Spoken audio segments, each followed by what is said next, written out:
வணக்கம் traders, welcome to post market report. So இன்னைக்கு நம்ம இந்த வீடியோவில் என்ன பார்க்க போறோம்னா, நிஃப்டி 50 அண்ட் பேங்க் நிஃப்டி வெள்ளிக்கிழமை எப்படி பெர்ஃபார்ம் ஆயிருக்கு அண்ட் இதை வச்சு நம்மளோட June first week and June மாதம் என்ன நடக்கிறதுக்கான வாய்ப்பு இருக்குது அப்படிங்கிறத நம்ம இந்த வீடியோவில் டீட்டெயிலாக டிஸ்கஸ் பண்ண போகிறோம்.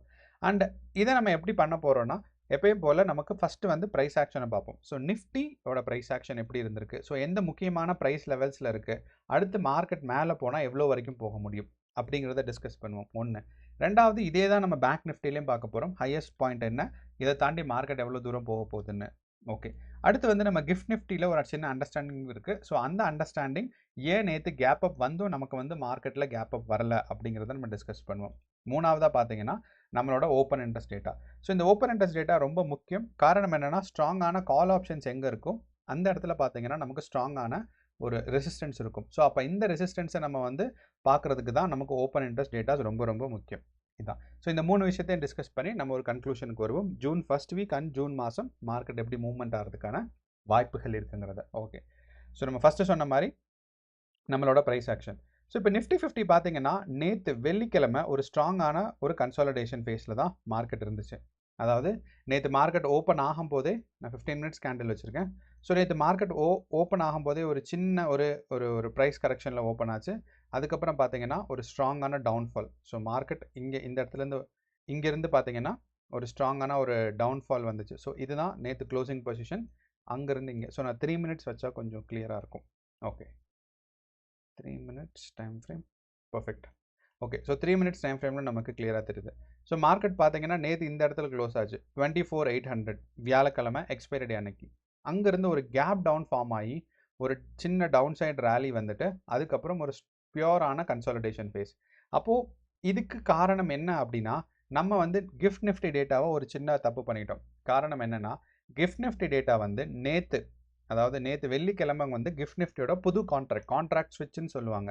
அதாவது கிஃப்ட் நிஃப்டி வந்து ஃபியூச்சர்ஸ் கான்ட்ராக்ட். அதாவது நம்ம ஸ்டாக்ஸில் மெயினாக ஒரு 3 விஷயம் இருக்குது. ஒன்று வந்து ஸ்பாட் ட்ரேட் பண்ணுறது. ஸோ லாங் பொசிஷன் போகலாம், ஷார்ட் பொசிஷன் போகலாம். ரெண்டாவது பார்த்தீங்கன்னா ஆப்ஷன்ஸ். மூணாவது வந்து ஃபியூச்சர்ஸ் இருக்குது. ஸோ இதுதான் கொஞ்சம் பாப்புலரான விஷயங்கள். அப்போ இந்த மூணாவது இந்த ஃபியூச்சர்ஸ் தான் நம்மளோட கிஃப்ட் நிஃப்டி. அப்போது நேற்று எண்டில் 30ஆம் தேதி பார்த்தீங்கன்னா ஃபியூச்சர்ஸ் வந்து மேலேருந்து ஜூன் மாதம் ஃபியூச்சர்ஸ்க்கான ஷிஃப்ட் நடக்கும். ஸோ அந்த ஸ்விட்ச் எப்பயுமே பார்த்தீங்கன்னா ஒரு ஸ்ட்ராங்கான ஒரு கேப் அப்பில் தான் இருக்கும். ஒன்று. அண்ட் ரெண்டாவது, இதுக்கப்புறம் மார்க்கெட் ஃப்ளாட்டாக இருக்கா இல்லை மேலே போகுதா கீழே வருதாங்கிறத வச்சு நம்ம நிஃப்டி மூவ் ஆகும். ஓகே, அண்ட் மார்க்கெட் ஃப்ளாட்டாக இருந்துச்சு கிஃப்ட் நிஃப்டி ஓப்பன் ஆகும்போது, ஃபியூச்சர்ஸ் கான்ட்ராக்ட் ஸ்விட்ச் ஆகும் போதுன்னா நிஃப்டி அண்ட் பேங்க் நிஃப்டி வந்து பார்த்தீங்கன்னா ஒரு புல்லிஷ் மூமெண்ட்ஸோ இல்லை பியரிஷ் மூமெண்ட்ஸோ எய்தர் வே ஒரு ட்ரெண்டிங் மார்க்கெட் இருக்கும். மேலேயோ இல்லைன்னா கீழேயோ ஒரு ட்ரெண்டிங் மார்க்கெட் இருக்கும். ஓகே, அண்ட் இதை பேஸ் பண்ணி பார்க்கும்போது நமக்கு அழகான ஒரு டவுன் சைட் ட்ரெண்டிங் வந்துச்சு. ஸோ இந்த இடத்துல நமக்கு ஒரு ஷார்ட் காலோ இல்லைனா புட் ஆப்ஷனோ உங்களுக்கு வந்து ப்ராஃபிட் கொடுத்துருந்துருக்கும். அதுக்கப்புறம் ஒரு ஸ்ட்ராங்கான கன்சாலிடேஷன் ஃபேஸ் தான் நமக்கு வந்து நிஃப்டி 50 போச்சு. ஒன்று. ரெண்டாவது, அதே மாதிரி நம்ம வந்து எக்ஸ்பைரி டே அன்னைக்கு பார்த்தோம்னா சேம் ரிப்பீட் ஆன மாதிரி இருக்கும். நீங்கள் வந்து கொஞ்சம் கேர்ஃபுல்லாக பார்த்தீங்கன்னா தெரியும். ஸோ எக்ஸ்பைரி டே அன்னைக்கு எப்படி மார்க்கெட் பெர்ஃபார்ம் ஆச்சோ அதே மாதிரி தான் இன்றைக்கும் பெர்ஃபார்ம் ஆயிருக்கு. அதாவது மார்க்கெட் கொஞ்சம் டவுன் சைடு வந்துச்சு, ஒரு புல் பேக் வந்து ஒரு கன்சாலிடேஷன் ஃபேஸ்.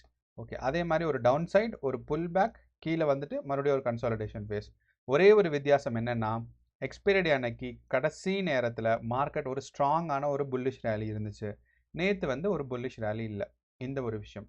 அப்போது இந்த 2 டேயை அண்டர்ஸ்டாண்ட் பண்ணாவே நமக்கு வந்து பேங்க் நிஃப்டி அண்ட் நிஃப்டி எப்படி பெர்ஃபார்ம் ஆகுங்கிறத ஒரு அண்டர்ஸ்டாண்டிங் டெவலப் பண்ணலாம். ஸோ என்ன ஆயிருக்கு எக்ஸ்பைரி டே அன்னைக்குன்னா, ஒரு ஸ்ட்ராங்கான செல்லிங் ப்ரெஷர்ஸ் பயங்கரமாக வந்திருக்கு. அதாவது புட் ஆப்ஷன்ஸ், அதாவது ஷார்ட் காலிங் பண்ணுறவங்க அதிகமாக செல் பண்ணுறாங்க. ஸோ செல் பண்ணி மார்க்கெட்டை பயங்கரமாக கீழே கொண்டு வந்துட்டு at the end of the டேல என்ன ஆகும்னா, ப்ரீமியம் வந்து ரொம்ப கம்மியாகும். காரணம் தீட்டா டிகே. ஏன்னா ஆப்ஷன் வந்து அன்னைக்கு எக்ஸ்பைரி ஆக போகுதுங்கிற ஒரு பிரச்சனை இருக்குது. ஸோ அந்த ஒரு காரணத்தினால இங்கே ப்ரீமியம் டவுன் ஆனோடனே அவங்க வந்து பொசிஷன்ஸ் எல்லாம் க்ளோஸ் பண்ணிட்டாங்க. ஆனால் இந்த பொசிஷன் க்ளோஸ் பண்ணும்போது நமக்கு வந்து இங்கே க்ரீன் கேண்டில் ட்ரிகர் ஆகும். அதை ஃபாலோ பண்ணி நிறையா கால் ஆப்ஷன்ஸில் ப்ராஃபிட் எடுத்திருப்பாங்க. ஸோ இதுதான் வந்து நடந்திருக்கு இந்த இடத்துல. அப்போது மார்க்கெட்டை வந்து யாரோ கண்ட்ரோல் பண்ணுறாங்கன்னு அர்த்தம். ஸோ இந்த மாதிரி ஒரு அன்எக்ஸ்பெக்டட் மூமெண்ட்ஸ் வரும்போது நம்ம வந்து தேவையில்லாமல் அந்த இடத்துல போய் மாட்டிக்கக்கூடாது. ஓகே, ஒன்றா நமக்கு வந்து கிளியரான ஒரு ஐடியா கிடைச்சா நம்ம வந்து அந்த ட்ரெண்ட் எந்த பக்கம் போதோ அதை ஃபாலோ பண்ணலாம். அப்படி இல்லைன்னா நம்ம வந்து என்ன பண்ணணும்னா, இந்த லாஸ்ட் ஹாஃப் அன் ஹவர், அதுவும் கரெக்டாக சொல்லணும்னா ஒரு வீக்லி இல்லைனா மந்த்லி எக்ஸ்பைரி ஸ்டார்டிங் எண்டிங்கில் வந்து நம்ம ஒரு ரீட்டைலர்ஸாக கொஞ்சம் கேர்ஃபுல்லாக தான் டீல் பண்ணணும். ஸோ அது வந்து ரொம்ப ரொம்ப முக்கியமானது. ஸோ அப்படிங்கும்போது இங்கே பார்த்தீங்கன்னா ஒரு டவுன் சைட் வந்து அப்படியே மேலே வந்துச்சு. ஸோ எவ்வளோ டவுன் சைட் போச்சோ அவ்வளோ டவுன் சைட் மேலே போயிருக்கு. ஸோ கரெக்டாக சொல்லணும்னா ஆல்மோஸ்ட் ஒரு 400 அதாவது ஒரு 0.5% ஒரே நாளில் டவுன் சைடும் ஆயிருக்கு, அதே மாதிரி அப் சைட் மூவ்மெண்ட்டும் ஆயிருக்கு. ஸோ இது ரொம்ப வித்தியாசமான விஷயம் பேங்க் நிஃப்டியில். அப்போது செல்லர்ஸ் வந்து பயங்கரமாக கண்ட்ரோலில் இருக்காங்க அண்ட் பையர்ஸ் மேலே கொண்டு போக ட்ரை பண்ணுறாங்கன்னு அர்த்தம். ஒன்று.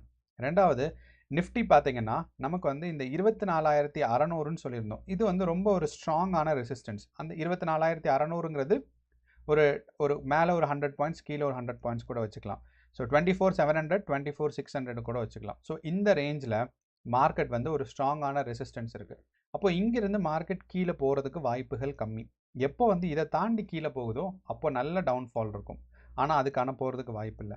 ஆனால் இந்த ப்ரைஸ் ஆக்ஷன் நமக்கு வச்சு பார்க்கும்போது மல்டிபிள் டைம்ஸ் இந்த ஒரே சப்போர்ட்டில் இருக்கிறனால இந்த சப்போர்ட்லேருந்து ஒரு பிரேக் அவுட் வரும். அண்ட் இந்த பிரேக் அவுட் வந்துச்சுன்னா மார்க்கெட் கண்டிப்பாக ஒரு 25,000 இல்லைனா ஒரு 26,000 புஷ் ஆகிறதுக்கு சான்சஸ் இருக்குது.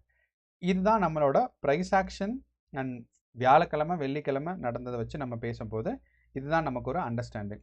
அண்ட் இதை வந்து நம்ம வந்து நம்மளோட ஓப்பன் இன்ட்ரெஸ்ட் டேட்டாவில் பார்க்குறோம். ஸோ இப்போ ஓப்பன் இன்ட்ரெஸ்ட் டேட்டாவில் பார்த்தீங்கன்னா உங்களுக்கு வந்து இது வந்து நான் சொல்லணும்னா இது ஓப்பன் இன்ட்ரெஸ்ட் டேட்டா அண்ட் இந்த 26,000ல் பார்த்தீங்கன்னா ரொம்ப ஸ்ட்ராங்கான கால் ஆப்ஷன் இருக்குது. ஸோ கால் ஆப்ஷன்ஸ் இப்போ இருக்கிறத விட அவுட் ஆஃப் த மணியில் இருக்குது and it is far out of the money. And ஏன் இங்கே இருக்குது அப்படின்னா இது வந்து வெறும் நெக்ஸ்ட் 6 நாளைக்கு மட்டும் இல்லை, அதுக்கப்புறம் இருக்கிற ஆப்ஷன்ஸ்லேயும் பார்த்தீங்கன்னா உங்களுக்கு வந்து 26ல் இருக்குது, அதுக்கப்புறமும் பார்த்தீங்கன்னா உங்களுக்கு வந்து 26ல் இருக்குது. ஸோ இது வந்து ஒரு வீக் எக்ஸ்பைரிக்கும். ஸோ அந்த வீக் எக்ஸ்பைரிக்கு நம்ம இப்போயே ஆப்ஷன்ஸ் வாங்கி வைக்கலாம். ஸோ அந்த மாதிரி.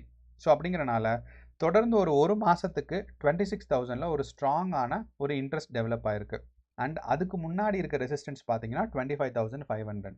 அப்போது மார்க்கெட் வந்து மேலே போகிறதுக்கான சான்சஸ் ரொம்ப ரொம்ப கிளியராக இருக்குது. ஸோ ஏன்னா நமக்கு வந்து புட் ஆப்ஷன்ஸ் வந்து ரொம்ப ஸ்ட்ராங்காக இல்லை. ஆனால் நமக்கு வந்து இந்த 24,800ல் ஒரு ஸ்ட்ராடல் இருக்குது. ஸ்ட்ராடல்னா கால் ஆப்ஷன் எவ்வளோ வாங்குறாங்களோ அதுக்கு ஈக்குவலாகவோ இல்லை ஒரு பகுதியோ புட் ஆப்ஷன் வாங்குவாங்க. அது எதுக்கு அப்படின்னா சப்போஸ் கால் ஆப்ஷன் கீழே போச்சுன்னா புட் ஆப்ஷனில் ப்ராஃபிட் கிடைக்கும்னு சொல்லி. ஸோ அந்த ஒரு ஸ்ட்ராடல்னு இருக்குது. ரெண்டு பக்கமும் ஈக்குவலாக வாங்குறது. எந்த ஒரு பக்கம் அதிகமாக போதோ அது இன்னொரு பக்கத்தை ஸ்கொயர் ஆஃப் பண்ணி க்ளோஸ் பண்ணிடுவாங்கன்னு அர்த்தம். இதுக்கு பேர் ஸ்ட்ராடல். அப்போ இந்த ஓப்பன் இன்ட்ரெஸ்ட் டேட்டா நமக்கு பார்க்கும்போது கிளியராக தெரியுது கால் ஆப்ஷனில் ஓப்பன் இன்ட்ரெஸ்ட் டேட்டாஸ் ரொம்ப அதிகமாக இருக்குது. அண்ட் நமக்கு ஃபஸ்ட்டு ரெசிஸ்டன்ஸ் எங்கே வரப்போகுதுன்னா 24,800 அண்ட் இந்த 24,800 கிராஸ் ஆச்சுன்னா 25,500. அங்கேருந்து 26,000க்கு புஷ் ஆகிறதுக்கு மார்க்கெட் வந்து ரொம்ப ரொம்ப சான்சஸ் நிறையா இருக்குது. மார்க்கெட்டில் 26,000 புஷ் ஆகிறதுக்கு. அண்ட் இது எப்போ நடக்கலாம்னா இந்த ஜூன் ஜூலைக்குள்ளே மார்க்கெட் வந்து 26,000 வரைக்கும் மேலே போகிறதுக்கான வாய்ப்புகள் ரொம்ப ரொம்ப சிறப்பாக இருக்குது. இது நமக்கு நிஃப்டி 50. ஆனால் இது வந்து நம்ம வந்து பேங்க் நிஃப்டி பார்த்தோம் அப்படின்னா பேங்க் நிஃப்டி ஒரு வித்தியாசமான மார்க்கெட்டை ரொம்ப நாளுக்கு அப்புறம் நடந்துகிட்ருக்கு. என்னென்னா பேங்க் நிஃப்டியில் இந்த ரேஞ்ச் யூஸ்வலாக கன்சாலிடேஷன் ஃபேஸ் அப்படின்னா ஒரு பேங்க் நிஃப்டியில் ஒரு 500-600 பாயிண்ட்ஸ் தான் இருக்கும். ஆனால் இந்த தடவை கன்சாலிடேஷன் ஃபேஸ் இங்கிருந்து எடுத்துக்கலாம். நம்ம இந்த தடவை இந்த கன்சாலிடேஷன் ஃபேஸ் எப்படி நடந்திருக்கு அப்படின்னா 56,000ம் 55,000க்கும் நடுவில். ஸோ இந்த 55,000 இந்த இடத்துல நான் ஒரு பாக்ஸ் போடுறேன். ஸோ ஒரு 1,000 பாயிண்ட்ஸ் டிஃப்ரென்ஸில் மேலே கீழே மார்க்கெட் போயிட்டு இருந்திருக்கு. ஸோ இது வந்து பேங்க் நிஃப்டியோட வாலடைலிட்டி ஹையாக இருக்குன்னு சொல்லுது. அண்ட் இதுக்கான முக்கியமான காரணம் வந்து ஒன்று பேங்க் நிஃப்டியோட price is almost equal to all time high. அங்கேருந்து ஒரு 1% தான் டவுனில் இருக்குது. ஒன்று. ரெண்டாவது பார்த்தீங்கன்னா நமக்கு பேங்க் நிஃப்டியோட ப்ரைஸ் ஆக்ஷன் ரொம்ப ஸ்ட்ராங். ஏன்னா மந்த்லி எக்ஸ்பைரி ஆக்கிட்டனால நடுவில் வந்து நிறையா பேர் வந்து மார்க்கெட்டை மேனிப்புலேட் பண்ண முடியாது. அந்த ஒரு காரணம் இருக்குது. அண்ட் நம்மளோட பேங்க் நிஃப்டி நேற்று அதாவது வெள்ளிக்கிழமை பார்த்தீங்கன்னா நம்மளோட நிஃப்டி 50 பார்த்தீங்கன்னா டவுன் சைட் வந்துட்டு ஒரு கன்சாலிடேஷன் ஃபேஸ் போச்சு. ஆனால் பேங்க் நிஃப்டி நேற்றும் ஒரு ரெக்கவரி ஃபேஸ்க்கு மாறிடுச்சு. ஸோ வியாழக்கிழமையும் டவுன் சைட் வந்துட்டு மேலே போச்சு, வெள்ளிக்கிழமையும் டவுன் சைட் வந்துட்டு மேலே போச்சு. ஸோ அதே கான்செப்ட் தான். என்னென்னா பேங்க் நிஃப்டிலையும் ஷார்ட் செல்லர்ஸ் வந்து ரொம்ப ஸ்ட்ராங்காக இருக்காங்க. And end of the monthly எக்ஸ்பைரியில் அவங்களோட ப்ரீமியம் லாஸ் ஆனதுக்கப்புறம் கால் ஆப்ஷன்ஸ் மேலே போயிருந்திருக்கு. இதுதான். அண்ட் இதே மாதிரி வேறு 2 பேங்க்லேயும் போயிருந்திருக்கு. ஸோ இதுக்கான காரணம் தான் அந்த 2 பேங்க்லேயும் நமக்கு தெரியும். ஃபார் எக்ஸாம்பிள் நம்மளோட ஹெச்டிஎஃப்சி பேங்க் பார்த்தீங்கன்னா ஹெச்டிஎஃப்சி பேங்க்லேயும் நமக்கு வந்து 29ஆம் தேதி அதாவது எக்ஸ்பைரி அன்னைக்கு நமக்கு எக்ஸ்பைரி அன்னைக்கு பார்த்தீங்கன்னா நிஃப்டி அண்ட் பேங்க்கோட எக்ஸ்பைரி அன்னைக்கு மார்க்கெட் டவுன் சைடு வந்துட்டு இந்த இடத்துல ஒரு ஸ்ட்ராங்கான புஷ். ஸோ இது நமக்கு தெரியுது எவ்வளோ வந்து செல்லர்ஸ் அண்ட் பையர்ஸ் வந்து கண்ட்ரோல் பண்ணுறாங்கன்னு சொல்லி. ஸோ இன்ஸ்டிடியூஷன்ஸ் வந்து எவ்வளவு கண்ட்ரோல் பண்ணுறாங்க, ஆல்மோஸ்ட் 20 rupees, அதுவும் லாஸ்ட் ஒரு 15 minutesல ஆல்மோஸ்ட் லைக் 3 மணிலேருந்து 3:30க்குள்ள பார்த்தீங்கன்னா உங்களுக்கு வந்து ஒரு ஸ்ட்ராங்கான புல்லிஷ் மூமெண்ட்ஸ் நடந்திருக்கு. ஸோ இதே தான் பார்த்தீங்கன்னா ஐசிஐசிஐ பேங்க்ல நமக்கு ரிஃப்ளெக்ட் ஆகும், பார்த்தீங்கன்னா தெரியும். ஆனால் மற்ற பேங்க் ஃபார் எக்ஸாம்பிள் ஐசிஐசிஐக்கு அப்புறம் என்ன இருக்குது, நமக்கு பஜாஜ் ஃபினான்ஸ் அந்த மாதிரி ரிஃப்ளெக்ட் ஆகலை. ஆக்சிஸ் பேங்க்கில் நமக்கு வந்து பாசிட்டிவாக போயிருக்கு. ஸோ எனக்கு தெரிஞ்சு எஸ்பிஐயில் போயிருக்கான்னு நம்ம பார்க்கலாம்.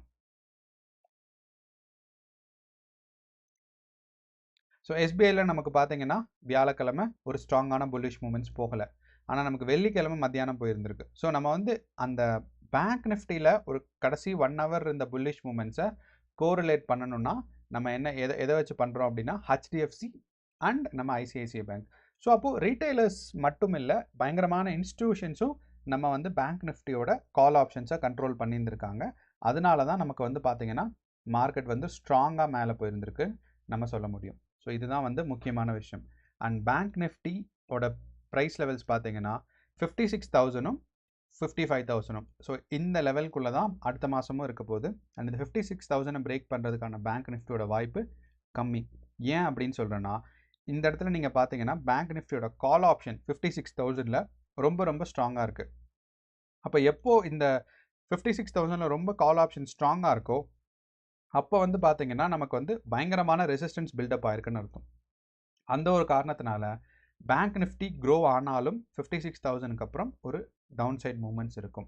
ஒரே ஒரு விஷயம் என்ன நடந்தால் பேங்க் நிஃப்டியில் நல்லதுன்னா இந்த கன்சாலிடேஷனோட ரேஞ்ச் வந்து ஒரு 1000 பாயிண்ட்ஸ் இல்லாமல் ஒரு 500 பாயிண்ட்ஸ் இல்லைனா ஒரு 600 பாயிண்ட்ஸ் 56,000 55,500 வரைக்கும் கன்சாலிடேட் ஆனால் நமக்கு வந்து நல்லாயிருக்கும். ஏன்னா இது வந்து ஹை வாலடைலிட்டியை குறிக்குது மார்க்கெட். பேங்க் நிஃப்டியோட ஹை வாலடைலிட்டி ஒரு 1000 பாயிண்ட்ஸ் மேலே கீழே எப்படி ஒரு 2 நாளைக்கு ஒரு தடவை போயிட்டே வந்துட்டு இருக்குன்னா நமக்கு வந்து பயங்கரமான ப்ராஃபிட்ஸ் அண்ட் லாஸஸ் வந்து நிறையா வர்றதுக்கான வாய்ப்புகள் கொஞ்சம் அதிகமாக இருக்குது. ஸோ அப்போது நிஃப்டி 50யை பொறுத்தளவு 25,500 அண்ட் 26,000 வரைக்கும் போகலாம். அண்ட் பேங்க் நிஃப்டி வந்து 56,000 வரைக்கும் இந்த வாரத்துக்கு போகிறதுக்கான வாய்ப்பு நமக்கு சிறப்பாக இருக்குது. ஸோ இதுதான் நம்மளோட ஒரு ஓவரால் அனாலிசிஸ். அண்ட் ஜூன் மாதம் வந்து நீங்கள் ஆல்மோஸ்ட் லைக் ஒரு 56,000 அண்ட் 26,000 போகிறதுக்கான மூமெண்ட்ஸ் இருக்குது. அண்ட் இது நம்ம கடைசியாக ஒரே ஒரு விஷயம் என்னென்னா நம்மளோட எஃப்ஐஐ டேட்டா. ஸோ எஃப்ஐஐயோட கேஷ் மார்க்கெட்டில் நான் வந்து மந்த்லி டேட்டா பார்க்குறேன். ஸோ நீங்கள் பார்த்தீங்கன்னா இது வந்து டெய்லி டேட்டா. ஸோ மே 9 அப்போது மே மாதம் முழுசாக அவங்க எப்படி பண்ணியிருக்காங்க அப்படிங்கிறத இங்கே பார்த்தோன்னா நமக்கு தெரியும். ஸோ மே மாதம் ஆல்மோஸ்ட் எஃப்ஐஐஸோட பையிங் வந்து பார்த்தீங்கன்னா உங்களுக்கு வந்து நெட் பையிங்ஸ் இந்த இடத்துல இருக்குது. நெட் பையிங்ஸ் பார்த்தீங்கன்னா 3 கோடி க்ரோர்ஸ். ஸோ 3 crores இருக்குது. ஆனால் அப்போது நெட் பையிங் அண்ட் செல்லிங் இங்கே தான் நம்ம முக்கியமாக பார்க்க வேண்டியது இருக்குது. எஃப்ஐஎஸோட நெட் பையிங்கும் எஃப்ஐஎஸோட நெட் செல்லிங்கும் நெக் டு நெக் இருக்குது. ஆனால் அதுக்கு நேர்மாறாக நம்மளோட டிஏஎஸ் பார்த்தீங்கன்னா டிஏஎஸோட பையிங் வந்து 1/3, அதாவது இந்த இடத்துல 3 கோடி இருக்குது, இந்த இடத்துல 2.5 கோடி தான், 2 கோடி 30 லட்சம் தான் இருக்குது. 2,30,000 தான் இருக்குது. இங்கே வந்து 3 லட்சம் பக்கம் இருக்குது. ஸோ 3 லட்சம் கோடி இங்கே இருக்குது, பையிங்கில் இருக்குது. ஆனால் இந்த டிஏஎஸ் பார்த்தீங்கன்னா செல்லிங் வந்து அதில் 1/3 தான் பண்ணியிருந்திருக்காங்க, 2/3 பண்ணியிருக்காங்க. அப்படிங்கிறனால டிஏஎஸோட நெட் ஹோல்டிங்ஸ் பார்த்தீங்கன்னா நமக்கு இன்க்ரீஸ் ஆகிருக்கு, எஃப்ஐஎஸோட நெட் ஹோல்டிங்ஸ் இன்க்ரீஸ் ஆகலை. ஸோ எப்போ வந்து அதாவது எஃப்ஐஎஸோட நெட் ஹோல்டிங்ஸ் இன்க்ரீஸ் ஆகாமையே நம்ம இந்தியன் மார்க்கெட் மேலே புஷ் ஆகிருக்கு அப்படின்னா நம்ம இந்தியாவில் இருக்க எஃப்ஐஎஸ் வந்து ஸ்ட்ராங்காக டிஐஎஸ் வந்து ஸ்ட்ராங் ஆகிட்டு இருக்காங்கன்னு அர்த்தம். ஒன்று. ரெண்டாவது பார்த்தீங்கன்னா நமக்கு வந்து ஃபாரின் கம்பெனி இந்தியாவில் இந்தியன் கம்பெனியாக ரெஜிஸ்டர் பண்ணியிருக்காங்கன்னு அர்த்தம். இது ரெண்டுமே நடக்கலாம். ஸோ இட் இஸ் நாட் திடீர்னு வந்து நம்மளோட டிஐஎஸ் வந்து ஸ்ட்ராங் ஆகிறதுக்கான வாய்ப்புகள் கம்மி தான். ஏன்னா அப்படி நடக்குது அப்படின்னா நமக்கு வந்து எஃப்ஐஎஸ் வந்து அவங்க ஒன்றா இன்வெஸ்ட் பண்ணுறாங்க, இல்லை எஃப்ஐஎஸ் வந்து அவங்க கம்பெனி இந்தியன் கம்பெனியாக மாற்றிக்கிட்டாங்கன்னு அர்த்தம். ஸோ எனிவேஸ் நமக்கு வந்து 2 பெரிய ஆட்களுமே ஹோல்டிங்ஸ் பாசிட்டிவாக இருக்கிறனால நமக்கு வந்து இந்த ஜூன் மாதமும் மார்க்கெட் வந்து மேலே பாசிட்டிவாக புஷ் ஆகிறதுக்கு சான்சஸ் இருக்குது.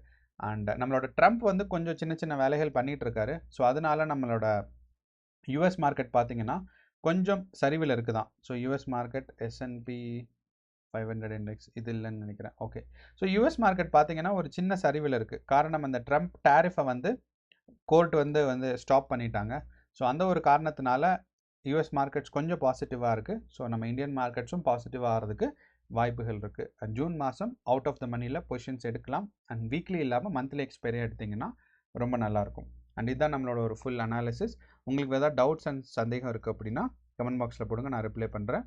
அண்ட் அடுத்த வாரம் அண்ட் அடுத்த மாதத்துக்கான ட்ரேடிங் செஷனுக்கு ஆல் தி பெஸ்ட். நன்றி, வணக்கம்.